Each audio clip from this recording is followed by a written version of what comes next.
but you've saved the best till now. Now this act in Cana of Galilee was the first sign Jesus gave, the first glimpse of his glory. Hierdie storie is my gunsteling. Twee mense wat mekaar al vir dekades ken. Hulle het letterlik oor mekaar groot geword. Hulle was bure, maar die lewe het eers sy pad geloop. Hulle was besig met hulle eie avontuur en 2 jare later het die tegnologie ingegryp en hulle het weer begin gesels op Facebook.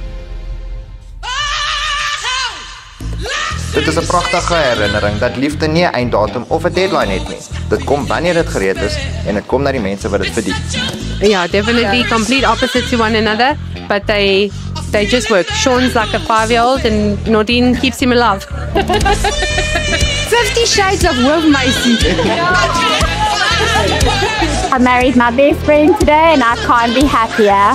So as everyone saw, I got a bit emotional because it was a very special moment.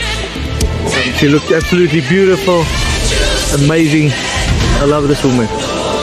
Sy is die definisie van 'n vrou met standaarde. Ons ken almal haar beroemde gesegde. Sy sê dit ten minste 3 keer 'n dag. Ek verdien mooi dinge. I think it's taught us that it's never too late to find love and to be happy.